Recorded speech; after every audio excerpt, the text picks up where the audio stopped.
And she showed him the youth and said, Now didst thou ever see in thy born days aught like this?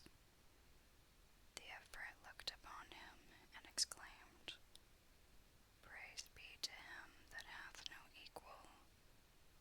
But, O my sister, shall I tell thee what I have seen this day? Asked she, What is that?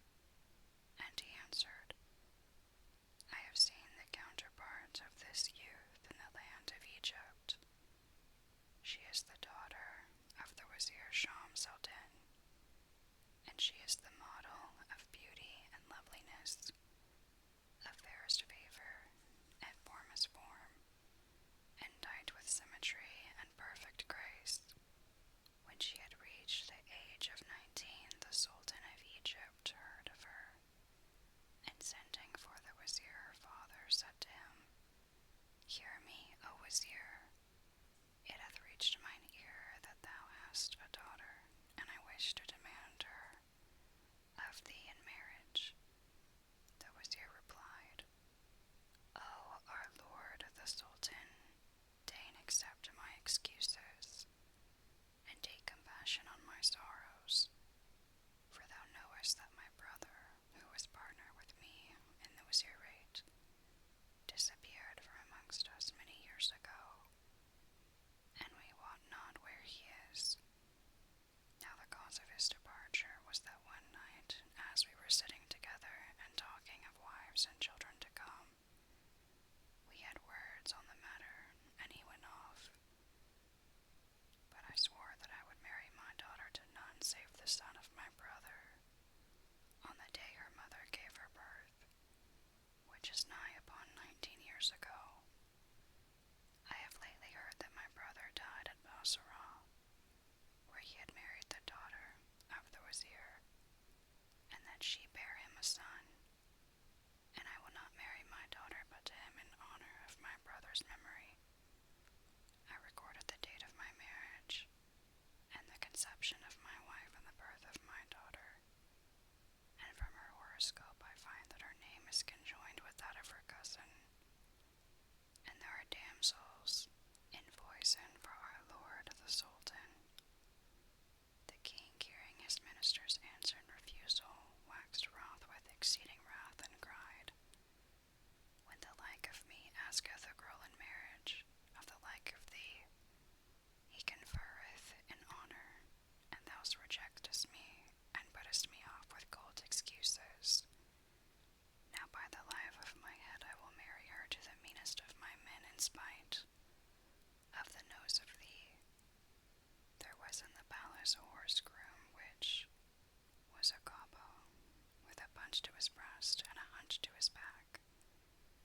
And the Sultan sent for him and married him to the daughter of the Wazir, leave for loath, and hath ordered a pompous marriage procession for him, and that he go in to his bride this very night.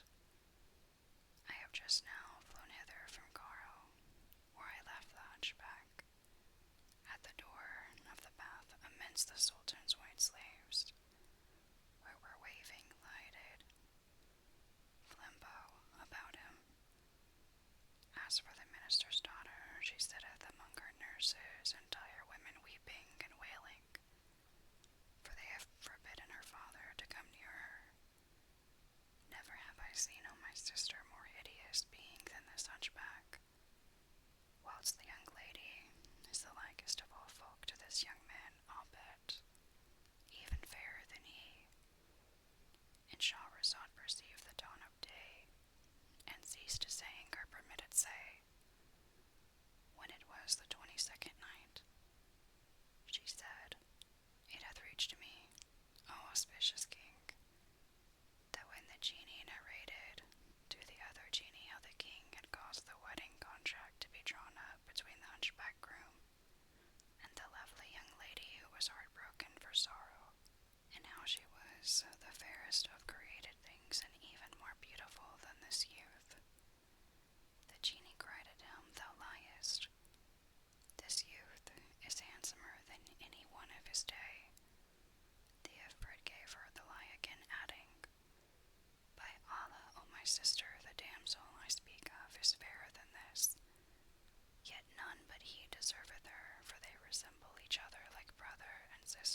close by his side at equal speed, till he alighted with him to the city of Cairo, and sat him down on a stone bench and woke him up. He roused himself, and finding that he was no longer at his father's tomb in Basra city, looked right and left, and saw that he was in a strange place, and he would have cried out, but the Ifrit gave him a cuff which persuaded him to keep silence. Then he brought him rich raiment, and clothed him therein, and said, Know that I have brought thee hither, meaning to do thee a good turn for the love of Allah. So take this torch and mingle with the people at the bath, and walk on with them without stopping till thou reach the house of the wedding festival. Then go boldly forward and enter the great saloon. For fear none, but take thy stand at the right hand of the hunchback bridegroom. And as often as any of the nurses, and tire women, and singing girls come up to thee, put thy hand in thy pocket, which thou wilt find filled with gold. Take it out, and throw it to them, and spare not. For as often as thou thrustest fingers in pouch, thou shalt find it full of coin. Give by handfuls, and fear nothing, but set thy trust upon him who created thee. For this is not by thine own strength, but by that of Allah Almighty, and his decrees may take effect upon his creatures. When Badr al-Din Hasan heard these words from the Ifrit, he said to himself, Would heaven I knew what all this means, and what is the cause of such kindness. However, he mingled with the people, and lighting his torch moved on with the bridal procession till he came to the path where he found the hunchback already on horseback. Then he pushed his way in among the crowd, a veritable beauty of a man in the finest apparel, wearing tarbrush and turban, and a long-sleeved robe purfled with gold. And as often as the singing women stopped for the people, he thrust his hand into his pocket, and finding it full of gold, took out a handful and threw it on the tambourine, till he had filled it with gold pieces for the music girls and the tire women. The singers were amazed by his bounty, and the people marveled at his beauty and loveliness and the splendor of his dress. He ceased not to do thus till he reached the mansion of the wazir, who was his uncle, where the chamberlains drove back the people and forbade them to go forward. But the singing girls and the tire women said, By Allah, we will not enter unless this young man enter with us, for he hath given us length of life, and we will not display the bride unless he be present. Wherewith they carried him into the bridal hall, and made him sit down, defying the evil glances of the hunchbacked bridegroom.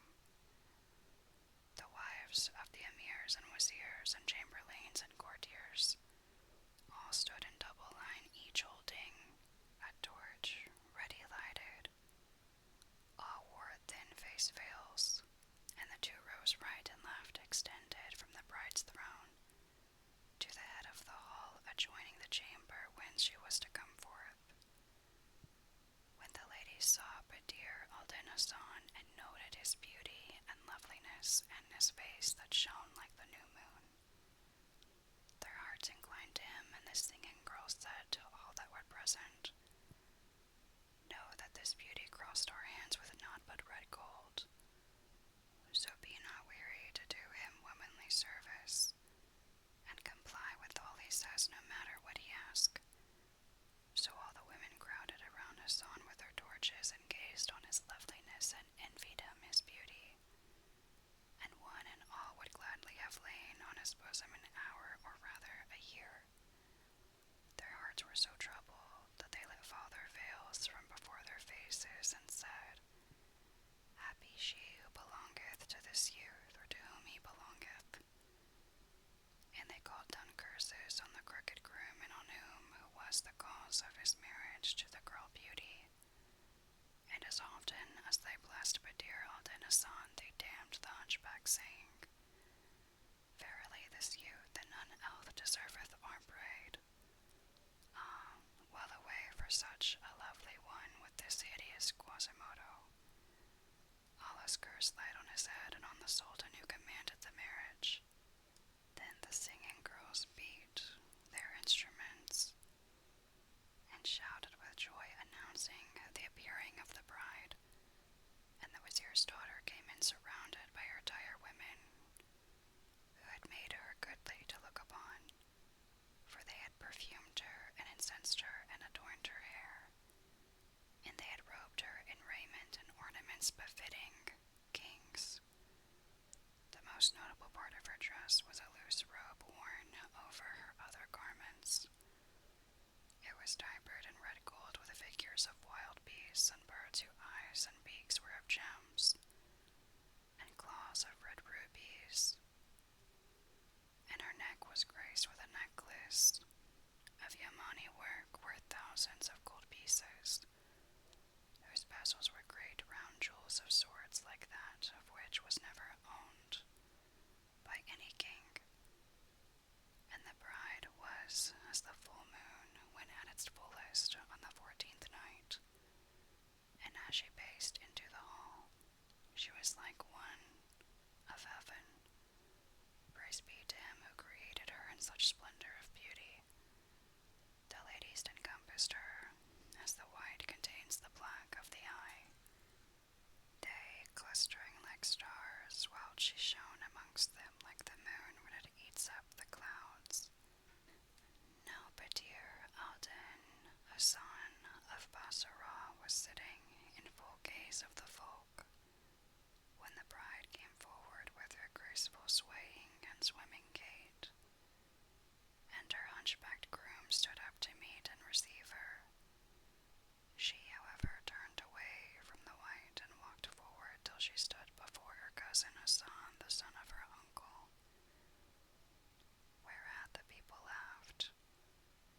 But when the wedding guests saw her thus attracted towards Badr al-Din, they made a mighty clamor, and the singing women shouted their loudest, whereupon he put his hand into his pocket and pulling out a handful of gold cast it into their tambourines. And the girls rejoiced and said, "Could we win our wish, this bride were thine." At this he smiled, and the folk came round him, torch in hand, like the eyeball round the pupil, while the Kobo bridegroom was left sitting alone, much like a tailless baboon. For every time they lighted a candle for him, it went out willy-nilly, so he was left in darkness and silence and looking at naught but himself. When Badr al-Din Hasan saw the bridegroom sitting lonesome in the dark, and all the wedding guests with their torches and wax candles crowding around himself, he was bewildered and marveled much. But when he looked at his cousin, the daughter of his uncle, he rejoiced,